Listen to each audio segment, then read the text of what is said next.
Bab 1567. Mengeluarkan teknik. Mereka bergerak maju dengan panik, menduduki Erikin ke segala arah, dan kemudian berkumpul seperti menggenggam telapak tangan raksasa. Erikin tampak tenang, bintang-bintang bersinar kembali, dan kemudian menggunakan energi abadi untuk menjalankan transisi alam semesta. Serak. Melihat 10 juta rantai ini mengikat Erikin ke segala arah, tetapi begitu Erikin melangkah keluar, dia melarikan diri dari rantai yang tak terhitung jumlahnya dan muncul ribuan kaki jauhnya. Menggunakan energi abadi untuk menampilkan sarana spasial, jaraknya meningkat 10 kali lipat dibandingkan dengan transfer alam semesta biasa. Tapi harga yang harus dibayarkan juga tidak sedikit. Pada langkah ini, alis Erikin hancur dengan bintang cahaya. Setelah digunakan, dia menghabiskan sejumlah besar energi abadi dari sebuah titik cahaya. Teknik rahasia luar angkasa, dan itu sangat kuat. Mata Blacky Jiang berkilat penuh minat, dan ketika melihat orang yang terbunuh, dia masih harus menjaga ruh primordialnya dan menunggu pencarian jiwa untuk membunuhnya. Menjangkau dan meraih, Blacky Jiang berencana untuk mengulangi triknya. Namun Erikin tidak memberikan kesempatan kepada lawan. Cahaya merah muncul dari tubuhnya, dan kecepatan Erikin tiba-tiba meningkat beberapa kali lebih cepat. Jurus pertahanan darah, orang ini benar-benar menggunakan metode ini, menarik sekali. Mata Blacky Jiang bergerak dan berakselerasi. Untungnya slip giok jurus pertahanan darah tidak langsung dihancurkan dan diserahkan ke buku langit tanpa kata untuk diserap. Di depan, Erikin membakar darah segar, terbang dengan cepat, dan diam-diam bersukacita. Jika buku langit tanpa kata mengisapnya, dia akan kehilangan sarana pelarian saat ini. Sayangnya, mempelajari jurus pertahanan darah di slip giok, yang setara dengan menghancurkan integritas slip giok, dan benda ini tidak bisa diserap. Merasakan peningkatan kecepatan dan kehilangan darahnya sendiri, Erikin mengertakkan gigi dan mempercepat, tidak terlalu jauh dari tujuannya.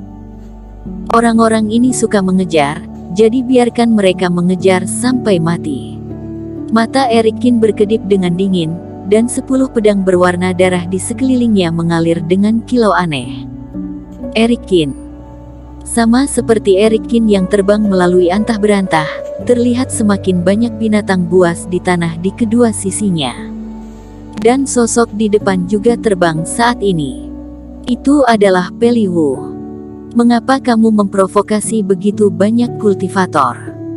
Peli Wu terkejut melihat ratusan sosok mengejar Erikin selain Blacky Jiang. Apa binatang buas itu sudah siap? Erikin bertanya. Semuanya sudah siap, apa kamu membutuhkan bantuanku? Kata Peli Wu. Tidak, kamu hanya perlu menonton pertunjukan yang bagus. Erikin tersenyum dan terbang jauh dengan Peli Wu. Pada saat ini, ada semakin banyak binatang buas di sekitarnya, asap dan debu mengepul di depan.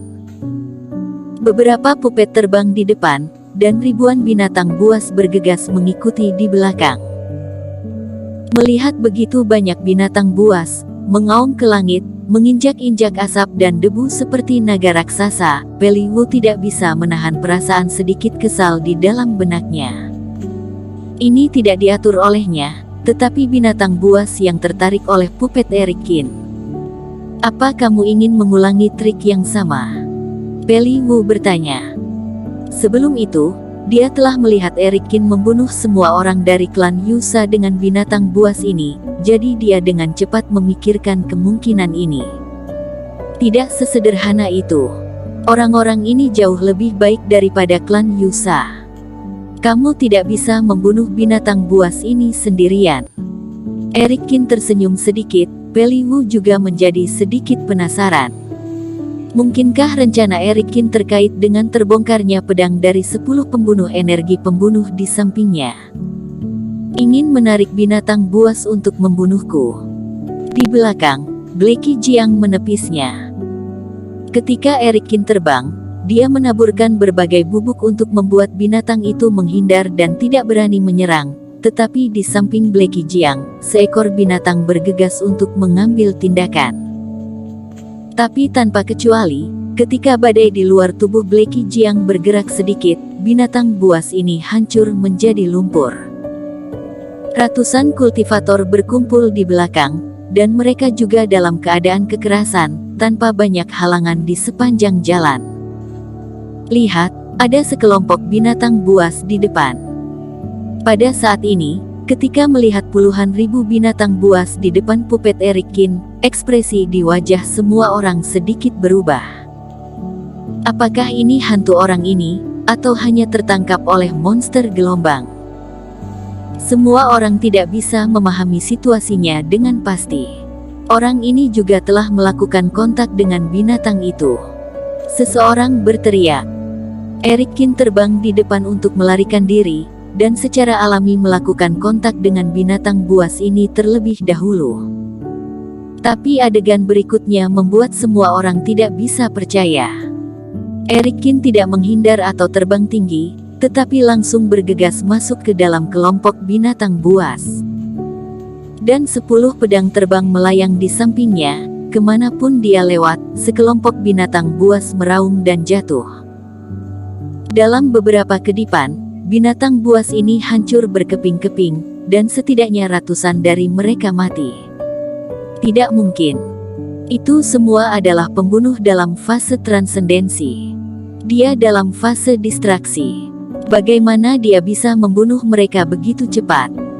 Seseorang berseru, tidak bisa percaya dengan apa yang kedua matanya saksikan. Dan juga, apa kamu memperhatikan jika binatang buas di samping kita tampaknya menjadi lebih agresif? Semua kultivator merasa jika semakin mereka terbang ke depan, semakin sulit jalan yang mereka hadapi. Binatang buas yang menyerang mereka tidak hanya menjadi gila, tetapi mata mereka menjadi merah. Matilah. Blacky Jiang juga bergegas menuju ke kelompok binatang buas saat ini, seluruh tubuhnya penuh dengan aroma, dan dia berteriak. Reiki hitam menyapu ke segala arah. Binatang buas yang menyerang, semuanya mati secara tak terduga. Binatang buas ini tampaknya telah dilemahkan kultivasinya, bagaimana mereka bisa begitu rapuh? Dengan satu pukulan, Blacky Jiang juga menemukan sesuatu yang salah. Baru saja, Eric Kin membantai binatang buas dengan sangat mudah, dan itulah yang benar-benar mengejutkan dirinya sendiri. Tetapi ketika dia juga menemukannya, dia menemukan jika masing-masing binatang buas ini memiliki pikiran yang kacau, tubuh yang lemah, dan tidak memiliki perlawanan sama sekali. Sepanjang jalan yang ditempuh, ratusan binatang buas jatuh. Darah mereka terbagi menjadi potongan-potongan yang tak ada habisnya, melonjak dengan panik menuju 10 pedang di luar tubuh Eric Kin. Dalam sekejap mata, darah di 10 pedang Eric Kin menjadi seperti darah, menunjukkan warna merah tua. Cukup. Serah. Eric Kin berhenti tiba-tiba. Peli Wu tidak bereaksi dan tertinggal di belakang Eric Kin. Eric Kin melambai, 10 pedang, berbaris berjajar, tergantung di depannya. Pada saat ini, mata Eric Kin menjadi sangat tajam. Warna merah menyala, dan pola berbentuk pedang di atas alis bersinar dengan cahaya yang menggetarkan bumi.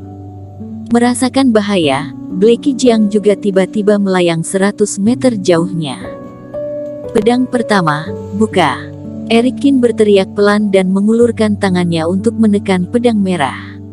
Serangkaian suara berdengung, pedang peri ini hancur dalam sekejap mata, meninggalkannya dengan aura merah seperti cahaya pedang. Kemudian aroma terbelah dalam getaran, cahaya pedang merah berubah menjadi 2, dan keduanya menjadi 4. Pada saat yang sama, Eric Kin menembak pedang kedua dan ketiga. Segera, 10 pedang di depan Eric Kin semuanya hancur menjadi cahaya pedang, dan cahaya pedang terus membelah dan menyebar dengan liar.